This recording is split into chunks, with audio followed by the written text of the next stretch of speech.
إن الحمد لله نحمده ونستعينه ونستغفره ونعوذ بالله من شرور أنفسنا وسيئات أعمالنا. من يهده الله فلا مضل له ومن يضلل فلا هادي له، وأشهد أن لا إله إلا الله وحده لا شريك له، وأشهد أن محمدا عبده ورسوله أرسله بالحق بشيرا ونذيرا بين يديه الساعة. من يطع الله ورسوله فقد رشد، ومن يعصيهما فإنه لا يضر إلا نفسه ولا يضر الله شيئا. أما بعد، فإن أصدق الحديث كتاب الله، وخير الهدي هدي محمد صلى الله عليه وسلم، وشر الأمور محدثاتها، وكل محدثة بدعة، وكل بدعة ضلالة، وكل ضلالة في النار. أعوذ بالله السميع العليم من الشيطان الرجيم. والذين يؤذون المؤمنين والمؤمنات بغير ما اكتسبوا فقد احتملوا بهتانا وإثما مبينا. عن ثوبان رضي الله عنه عن النبي صلى الله عليه وسلم قال: لا تؤذوا عباد الله ولا تعيروهم ولا تطلبوا عوراتهم، فإنه من طلب عورة أخيه المسلم طلب الله عورته حتى يفضحه الله في بيته. رواہ احمد فی المسند والحدیث صحیح۔ بزرگان دین و ملت، عزیز ساتھیوں، اسلامی ماؤں اور بہنوں، اللہ رب العالمین کی بنائی ہوئی شریعت، یہ اس کا دین، اللہ رب العالمین کی ہر مشیت، اس کا ہر فیصلہ سراسر حکمت پر مبنی ہوتا ہے۔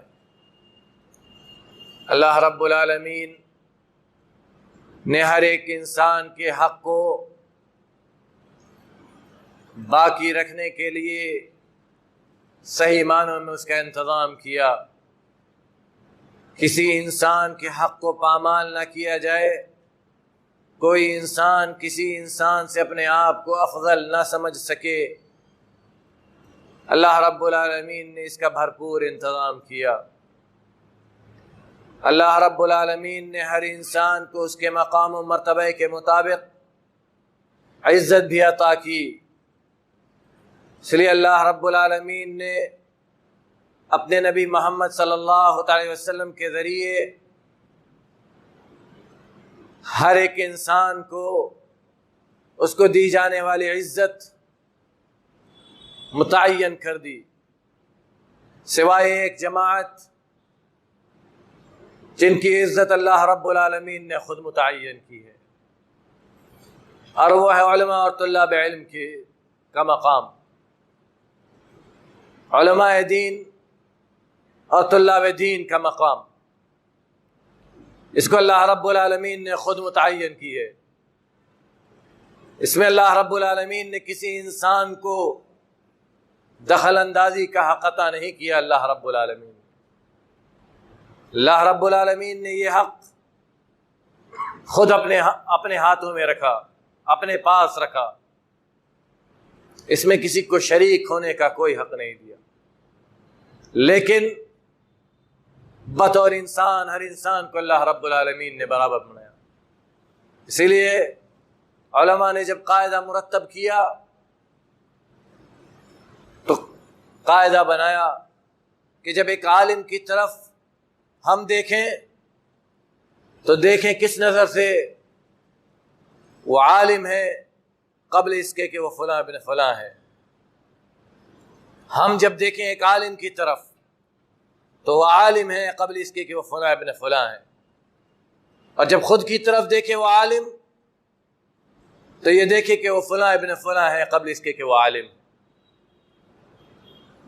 یعنی انسان خود کو کبھی کسی سے بہتر نہ سمجھے، لیکن جب ایک عام انسان ایک عالم کی طرف دیکھے تو پہلے اس کو ایک عالم دیکھے، بعد میں اس کو فلاں ابن فلاں دیکھے.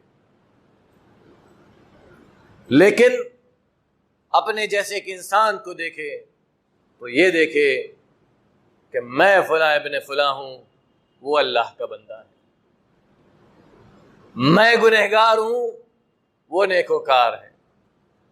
میں حقیر و ذلیل ہوں، اللہ رب العالمین نے اسے عزت و مرتبہ عطا کیا.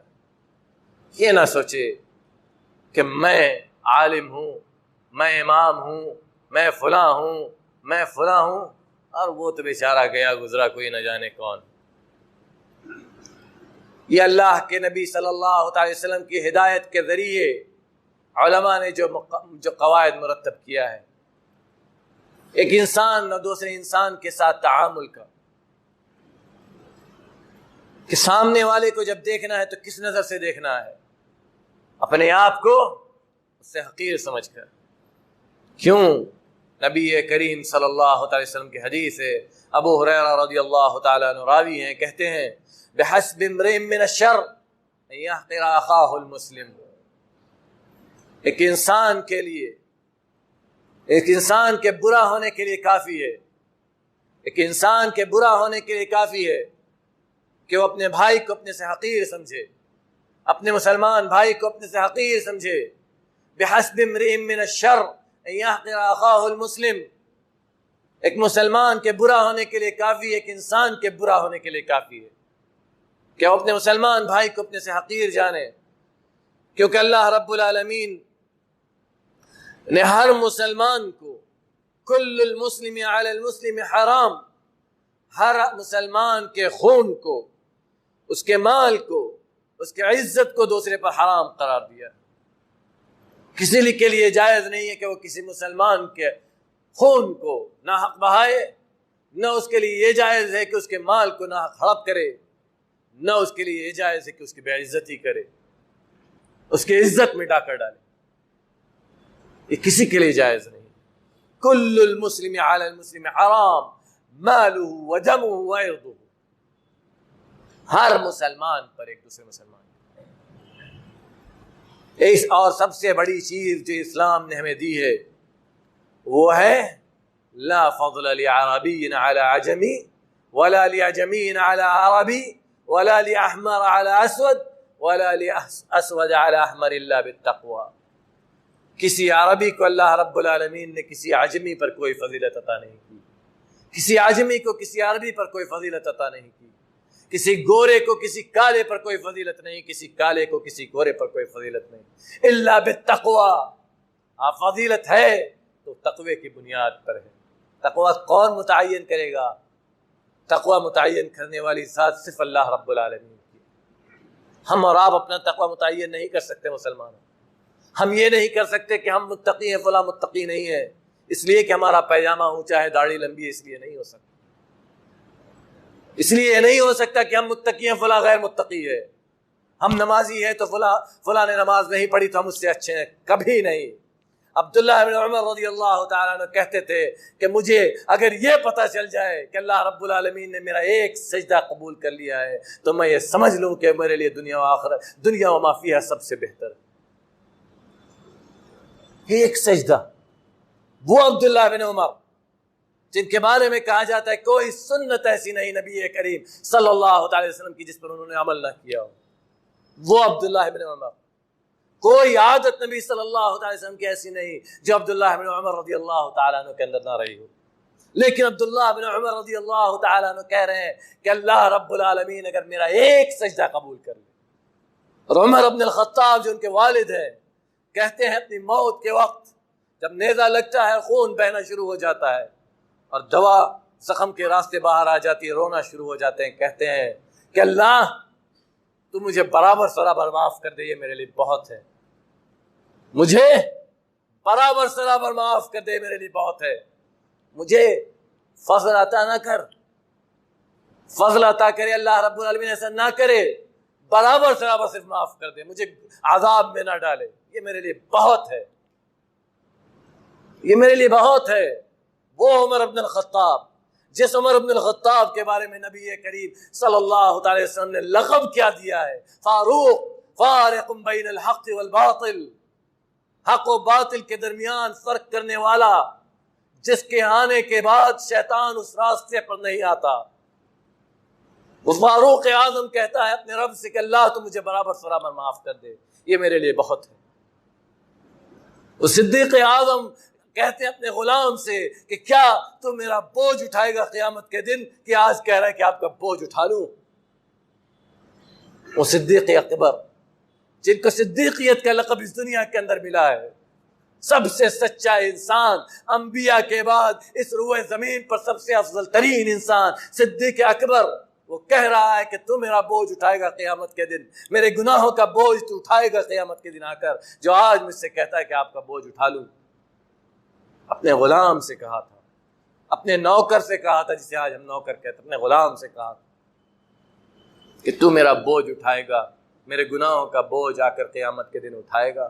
آج جو مجھ سے کہہ رہا ہے کہ دیجئے میں آپ کا بوجھ اٹھا لوں۔ اس لیے مسلمانوں اپنے آپ کو کبھی کسی پر فضیلت فوقیت نہ دو، وہ کون کیا کرتا ہے یہ آپ اور ہم نہیں جانتے۔ اسی لیے امام ابن القیم رحمۃ اللہ علیہ سلف کا قول نقل کرتے ہیں، کہتے ہیں امام ابن القیم رحمہ اللہ کہ کتنے ایسے انسان ہیں جو گناہ کر کے جنت میں چلے جاتے ہیں، اور کتنے ایسے لوگ ہیں جو نیکی کر کے جہنم میں چلے جاتے ہیں۔ پوچھا لوگوں نے کہ آپ سلف کا یہ قول نقل کر رہے ہیں، مطلب کیا ہے اس کا کہ لوگ گناہ کر کے جنت میں چلے جاتے ہیں اور نیکی کر کے جہنم میں چلے جاتے ہیں؟ کہاں، اس کا مطلب یہ ہے کہ گناہ کرنے والا یہ سوچتا ہے کہ میں گنہگار ہوں، اور اپنے رب سے کہ اسے عذاب سے ڈرتا رہتا ہے، اس کو یہ ڈر لگی رہتی ہے کہ اللہ اس کو عذاب دے گا، رب العالمین اس کی پکڑ کرے گا، رب العالمین اس کو عذاب دے گا، جہنم میں ڈال دے گا، جس کی وجہ سے اللہ رب العالمین اس کو معاف کر دیتا ہے۔ اور ایک انسان نیکیاں کرتا ہے اور وہ یہ سوچتا ہے کہ میں تو نیکوکار ہوں، میں تو نیکوکار ہوں، اور دوسروں کو اپنے آپ سے کمتر سمجھنا شروع کر دیتا ہے، جس کی وجہ سے وہ جہنمی ٹھہر جاتا ہے۔ بِحَسْبِ امْرِئٍ مِّنَ الشَّرِّ أَن يَحْقِرَ أَخَاهُ الْمُسْلِمَ، انسان کے برا ہونے کے لیے کافی ہے کہ اپنے مسلمان بھائی کو اپنے سے کمتر جانے۔ امام غزالی رحمۃ اللہ علیہ کہتے ہیں کہ وَمَهْمَا رَأَى الْفَضْلَ لِنَفْسِهِ فَقَدْ احْتَقَرَ أَخَاهُ الْمُسْلِمَ۔ مَهْمَا رَأَى الْفَضْلَ لِنَفْسِهِ، اپنے آپ کو جس بھی طرح سے کوئی انسان اپنے مسلمان بھائی سے افضل سمجھے، یہ کافی ہے اس بات کے لیے، اس بات کی علامت کے لیے کہ وہ اپنے بھائی کو اپنے سے حقیر سمجھتا ہے۔ کسی کو اپنے آپ کو افضل سمجھنا، اپنے آپ کو بہتر سمجھنا، اپنے آپ کو پر اترانا، گھمنڈ کرنا، یہ اپنے بھائی کو حقیر جاننے کے لیے کافی ہے۔ اور امام قرطبی رحمۃ اللہ علیہ کہتے ہیں وَهَذَا دَلِيلٌ عَلَىٰ أَنَّ احتقار المسلم حرام، اور یہ دلیل ہے اس بات کی کہ کسی مسلمان کو حقیر جاننا حرام ہے۔ یہ دلیل ہے اس بات کی کہ ہم اپنے بھائی کو، کسی مسلمان بھائی کو اپنے سے حقیر جاننا حرام ہے۔ اللہ رب العالمین کہتا ہے والذین یؤذون المؤمنین والمؤمنات بغیر ما اکتسبوا فقد احتملوا بہتانا واثما مبینا۔ والذین یؤذون المؤمنین والمؤمنات، اور وہ لوگ جو مومن مردوں اور مومنہ عورتوں کو تکلیف پہنچاتے ہیں، ایذا پہنچاتے ہیں، بغیر ما اکتسبوا، بغیر کسی گناہ کے، ان کا ان سے کوئی لینا دینا نہیں، مطلب نہیں، بس اپنے سینے کی آگ کو بجھانے کے لیے، حقد، غل، بغض، عداوت دشمنی، نفرت، ان ساری آگ کو بجھانے کے لیے وہ کیا کرتا ہے؟ اپنے مسلمان بھائی کو، مومن مرد اور مومنہ عورتوں کو تکلیف پہنچاتا ہے. فقد احتملوا بہتانا واثما مبینا. تو یہ جان لو کہ یہ بہت بڑا بہتان اور بہت عظیم گناہ ہے. یہ بہتان ہے اور بہت بڑا عظیم گناہ ہے. ایسا نہ کیا کرو مسلمان. یہ حرام، اللہ رب العالمین نے اسے حرام قرار دیا. اسی لیے نبی کریم صلی اللہ علیہ وسلم نے بالکل واضح الفاظ میں فرمایا لا تؤذوا عباد اللہ، اللہ کے بندوں کو ایذا نہ پہنچاؤ، تکلیف نہ پہنچاؤ. ولا تعیروہم، ولا تعیروہم، نہ ان کے کسی گناہ کی وجہ سے ان کو ملامت کیا کرو، نہ ان کے کسی گناہ کی وجہ سے ان کی ہنسی اڑایا کرو، نہ ان کے کسی گناہ کی وجہ سے ان کا مذاق اڑایا کرو، نہ ان کے گناہ کی وجہ سے ان پر بری نظر ڈالا کرو. لا تحیروا ولا تطلبوا عوراتهم،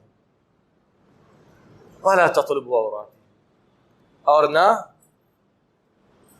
ان کی ڈھکی چھپی باتوں کو پوچھا کرو.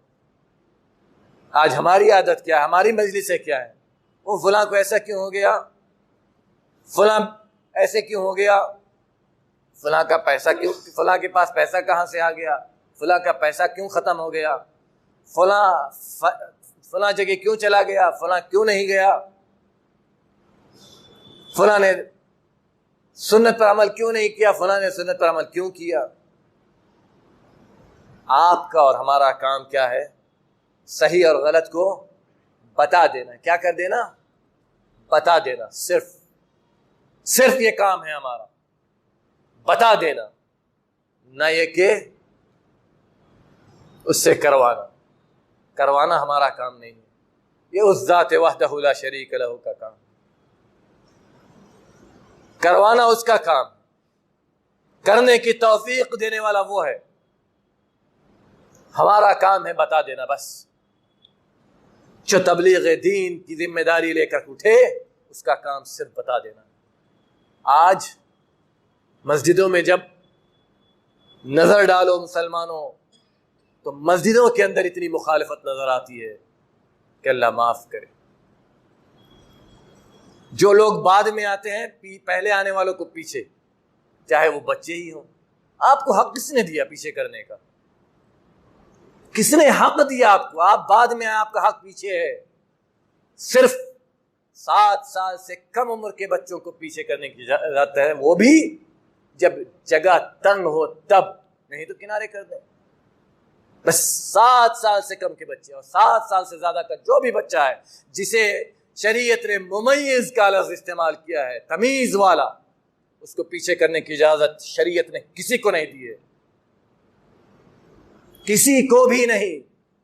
اسی لیے اللہ کے نبی صلی اللہ علیہ وسلم اپنے ساتھ صحابہ کرام رضوان اللہ تعالی علیہ مجمعین، عبداللہ ابن عباس رضی اللہ تعالیٰ عنہ، چھوٹے سے بچے آتے ہیں نبی کریم صلی اللہ اپنے خالہ کے گھر، نبی کریم صلی اللہ علیہ وسلم کھڑے ہو کر نماز پڑھتے رہتے، آتے ہیں اور نبی صلی اللہ علیہ وسلم کے بائیں کھڑے ہو جاتے ہیں. بائیں، امام کہاں کھڑا ہوتا ہے؟ بائیں. مقتدی کہاں کھڑا ہوتا ہے اگر اکیلا ہوتا ہے تو؟ داہنے. وہ آتے ہیں اور امام اپنے نبی صلی اللہ علیہ وسلم اپنے خالو کے بائیں کھڑے ہو جاتے ہیں. چھوٹا سا بچہ ہے، نبی صلی اللہ علیہ وسلم اس کو پھٹکار کے بھگا نہیں دیتے، پیچھے نہیں کر دیتے، پیچھے سے اس کو پکڑتے ہیں اور بائیں سے کھینچ کر دائیں کھڑا کر لیتے ہیں، اپنے سے سٹا کر. ایک چھوٹا سا بچہ ہے، عبداللہ ابن عباس رضی اللہ تعالیٰ عنہ، غلام ہے، غلام، یا غلام کہتے ہیں نبی صلی اللہ علیہ وسلم. اور ہم اور آپ کیا کرتے ہیں؟ اٹھا کے پھینک دیا بچوں کو باہر، مسجد میں آنے سے روک دیا اپنے بچوں کو. مسلمانوں یاد رکھو، ہمارا اور آپ کا معاشرہ کبھی بن نہیں سکتا جب تک بچے مسجد میں نہیں آئیں گے، عورتیں مسجد میں نہیں آئیں گی، دین نہیں سیکھ سکتے. مسجد یہ اللہ کا گھر ہے، یہ مرکز ہے اسلام کا. یہ مرکز ہے اسلام. عورتوں اور بچوں کو مسجد میں آنے سے کبھی نہ روکو, کبھی بھی نہیں. ان کو ان کے احکام اپنے گھر میں سکھاؤ. نبی صلی اللہ تعالی وسلم مسجد میں امام ہے, سجدے میں ہے. ابو امامہ رضی اللہ تعالی عنہ آتی ہیں, آپ صلی اللہ تعالی وسلم کے سر پر چڑھ کے, امام ہے نبی صلی اللہ علیہ وسلم, پیچھے پورے صحابہ اکرام کی جماعت نماز پڑھ رہی ہے, سجدے میں جاتے ہیں اور امامہ رضی اللہ تعالی عنہ آپ کے سر پر چڑھ کر کھیلنا شروع ہو جاتی ہیں, گھوڑا سواری کرتی ہیں. صحابہ اکرام اتنی دیر آپ سجدہ کرتے ہیں کہ صحابہ اکرام اٹھ کر دیکھتے ہیں کہ نبی صلی اللہ علیہ وسلم کیا ہو گیا, تو دیکھتے ہیں کہ امامہ رضی اللہ تعالی عنہ ان کے سر پر چڑھ کر کھیل رہی ہیں, چھوٹی سی بچی ان کے سر پر چڑھ کر کھیل رہی ہیں. تو نبی صلی اللہ تعالی وسلم نے جب سلام پھیرا تو کہا کہ میری یہ بچی میرے ساتھ کھیل رہی تھی تو مجھے یہ ناگوار ہوا کہ میں اس کی کھیل میں خلل اندازی کرتا, اس لیے میں سجدے میں ہی رہا. یہ ہے تربیت مسلمانوں. حسن حسین داخل ہوتے ہیں مسجد میں, نبی صلی اللہ علیہ وسلم جمعہ کا خطبہ دے رہے ہیں, حسن حسین گرنے پڑنے لگتے ہیں. مسجد میں داخل ہونے کے بعد نبی صلی اللہ علیہ وسلم ممبر سے اترتے ہیں, جا کے گود اٹھا کر لاتے ہیں, خطبہ دے رہے ہیں مسلمانوں, جا کے گود اٹھا کر لاتے ہیں اور کہتے ہیں میں ان دونوں کو دیکھنے کے بعد صبر نہیں کر پاتا, میں ان دونوں کو دیکھنے کے بعد صبر نہیں کر پاتا. گود میں اٹھا کر دونوں نواسوں کو خطبہ دیتے ہیں. یہ ہے تعلیم, یہ ہے تربیت جو ہمارے بیچ سے فاقد ہے, ختم ہے. اس لیے ہمارے گھروں کے بچوں سے اگر پوچھ دو ایمان اور اسلام کے مبادیات, کوئی ایک بتا سکے تو اللہ خیر, کوئی ایک بتا دے تو خیر ہے, کیونکہ وہ اسلام کے مرکز میں آتے ہی نہیں. اس لیے مسلمانوں یاد رکھو, یہ اللہ رب العالمین کا گھر ہے. یہاں آنے سے روکنے کا حق اللہ نے آپ کو کسی کو, ہم اور آپ کو کسی کو نہیں دیا. نہ جو پہلے آ گیا اسے پیچھے کرنے کا حق کسی کو, جو پہلے آ گیا وہ پہلے ہے. آپ جب آئے ہیں تب آپ کا حق ہے. ہم اور آپ اگر بعد میں آتے ہیں تو ہمیں پیچھے کرنے کا حق دیا کس نے ہے؟ دیا کس نے؟ نبی صلی اللہ علیہ وسلم نے منع کیا ہے پیچھے والوں کو آگے آنے سے, منع کیا ہے. پیچھے والا آگے آئے گردنیں پھانک پھانک کر, چاہے وہ بچے ہی ہوں, سوائے امام کے اللہ نے کسی کو اجازت آگے آنے بڑھنے کی نہیں دی ہے, کسی کو بھی نہیں. کوئی بھی ہو, صرف امام کو اجازت دی کہ وہ اپنی مصلی پر اپنے ممبر پر چلا جائے, بس. اس کو بھی حق نہیں ہے کہ وہ کسی کو پیچھے اور آگے کرے, کسی کو بھی نہیں. وہ کیا ہے, کون ہے, کیوں ہے, وہ اللہ جانے اور وہ جانے, وہ اللہ جانے اور وہ جانے. اسی لیے اللہ کے نبی صلی اللہ تعالی وسلم نے فرمایا لا تطلبوا عوراتہم, ان کے چھپی باتوں کو تلاش نہ کیا کرو, ان کی ڈھکی چھپی باتوں کو تلاش نہ کیا کرو, کیونکہ جو ایسا کرے گا فَإِنَّهُ مَنْ طَلَبَ عَوْرَةَ أَخِيهِ الْمُسْلِمِ طَلَبَ اللَّهُ عَوْرَتَهُ, جو اپنے مسلمان بھائی کے ڈھکی چھپی باتوں کو پر آگاہی کو جاننے کی کوشش کرے گا, اللہ رب العالمین اس کے گناہوں سے پردہ اٹھا دے گا اور اس کے گھر کے اندر اس کو ذلیل و رسوا کر دے گا. اس کے گھر کے اندر, اس کے گھر کے اندر اس کو ذلیل و رسوا کر دے گا. یہ صحیح, یہ مسند احمد کی صحیح حدیث ہے. مسلمان گھر کے اندر رسوا کر دے گا جو مسلمانوں کی ڈھکی چھپی باتوں سے پردہ اٹھانے کی کوشش کرے, کسی بھی مسلمان. یحییٰ بن معاذ راضی رحمۃ اللہ علیہ کہتے ہیں کہ آپ اور ہم مسلمانوں کے تئیں ہمارے پاس کتنے حق ہیں؟ 3 حق. اللہ نے ہمیں 3 کام کرنے کا حکم دیا ہے. کون سے 3 کام؟ اگر ہم انہیں فائدہ نہیں پہنچا سکتے تو انہیں نقصان بھی نہ پہنچائے. اگر ہم انہیں فائدہ نہیں پہنچا سکتے تو نقصان بھی نہ پہنچائے. نمبر 2, اگر ہم انہیں خوش نہیں کر سکتے تو انہیں غمگین کرنے کا حق بھی ہمارا نہیں. اگر ہم انہیں خوش نہیں کر سکتے تو انہیں غم میں ڈالنے کا حق بھی ہمیں نہیں, اللہ نے دیا ہے. اگر ہم ان کی تعریف حق بجانب تعریف نہیں کر سکتے تو ان کی مذمت کرنے کا حق بھی اللہ رب العالمین نے ہمیں نہیں دیا۔ اگر ہم ان کی تعریف نہیں کر سکتے تو ان کی مذمت کرنا بھی نہیں ہے ہمیں۔ اگر ہم انہیں خوش نہیں کر سکتے تو انہیں غمگین بھی نہیں کر سکتے۔ اگر ہم انہیں فائدہ نہیں پہنچا سکتے تو انہیں نقصان بھی نہیں پہنچا سکتے۔ ہمیں اللہ رب العالمین نے دیا کیا ہے؟ بلغوا عنی ولو آیا، صرف پہنچانا کام ہے ہمارا، بتا دینا کام ہے ہمارا، سکھا دینا کام ہے ہمارا۔ کرے گا یا نہیں کرے گا یہ اس کا اور اس کے رب کا کام ہے، یہ اللہ را جانے اور بندہ جانے۔ اسی لیے امام ابن رجب رحمۃ اللہ علیہ یہ سارے نصوص ذکر کرنے کے بعد کہتے ہیں فتضمنت هذه النصوص، یہ سارے نصوص اس بات کو اپنے اندر سمیٹے ہوئے ہیں کہ ان المسلم لا يحل ایصال الاعضاء الیہ، کہ کسی مسلمان کو تکلیف دینا اپنی بات کے ذریعے سے یا اپنے کام کے ذریعے سے کسی بھی صورت میں جائز نہیں ہے، کسی بھی صورت میں جائز نہیں ہے۔ کسی مسلمان کو تکلیف پہنچانا اپنی زبان سے یا اپنی حرکات سے کسی بھی صورت میں جائز نہیں۔ حق وہ ناحق پر ہے یا نہیں ہے، یہ کام ہے حاکم کا۔ اگر وہ غلطی پر ہے اس کو سزا دینے کا کام کس کا ہے؟ حاکم کا۔ اگر حاکم نہیں ہے تو ہم اور آپ اس کے مسئول نہیں ہیں، مسئول ہے رب العالمین، مسئول ہے رب العالمین۔ امام ابن عثیمین رحمہ اللہ کہتے ہیں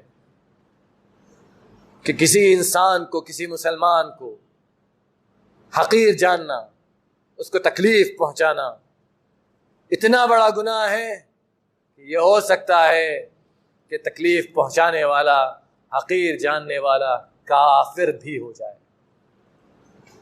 کافر بھی ہو جائے، کفر تک پہنچا دیتا ہے یہ، کسی مسلمان کو حقیر سمجھنا اور کسی کو تکلیف پہنچانا ناحق۔ اللہ رب العالمین ہمیں کہنے اور سننے سے زیادہ عمل کرنے کی توفیق عطا کرے۔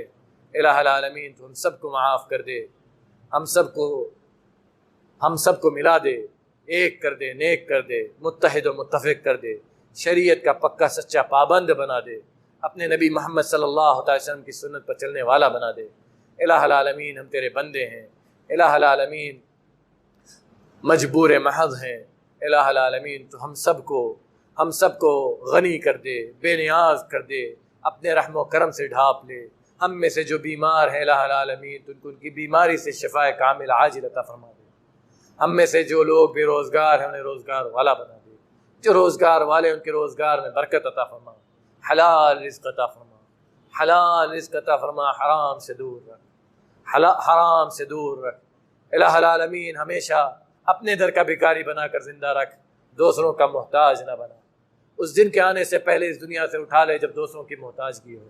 الہ العالمین ہر قسم کے فتنوں سے محفوظ رکھ، ہر قسم کی بلاؤں آفتوں سے محفوظ رکھ، ہر قسم کی بیماریوں سے محفوظ رکھ، ہر قسم کی پریشانیوں سے محفوظ رکھ۔ الہ العالمین ہمارے والدین کو صحت و عافیت والی زندگی عطا فرما۔ ہم میں سے جن کے والدین یا ان میں سے کوئی ایک بیمار ہیں الہ العالمین تو ان کو شفاء کامل عاجل عطا فرما۔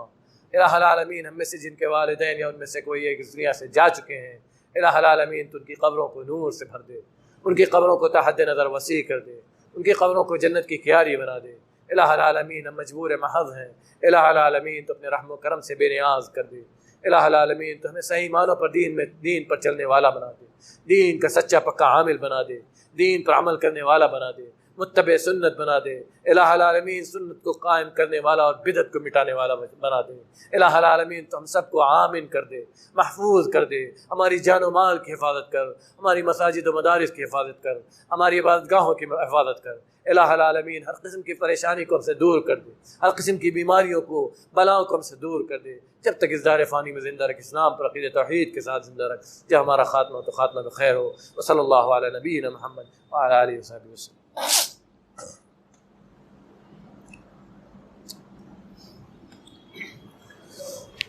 الحمد للہ وحدہ والصلاة والسلام علی من لا نبی بعدہ، اما بعد۔ أعوذ بالله السميع العليم من الشيطان الرجيم. إن الله وملائكته يصلون على النبي يا أيها الذين آمنوا صلوا عليه وسلموا تسليما. اللهم صل على محمد وعلى آل محمد كما صليت على إبراهيم وعلى آل إبراهيم إنك حميد مجيد. اللهم بارك على محمد وعلى آل محمد كما باركت على إبراهيم وعلى آل إبراهيم إنك حميد مجيد. اللهم ربنا آتنا في الدنيا حسنة وفي الآخرة حسنة وقنا عذاب النار. عباد الله رحمكم الله، إن الله يأمر بالعدل والإحسان وإيتاء ذي القربى وينهى عن الفحشاء والمنكر والبغي يعظكم لعلكم تذكرون. اذكروا الله يذكركم وادعوه يستجب لكم.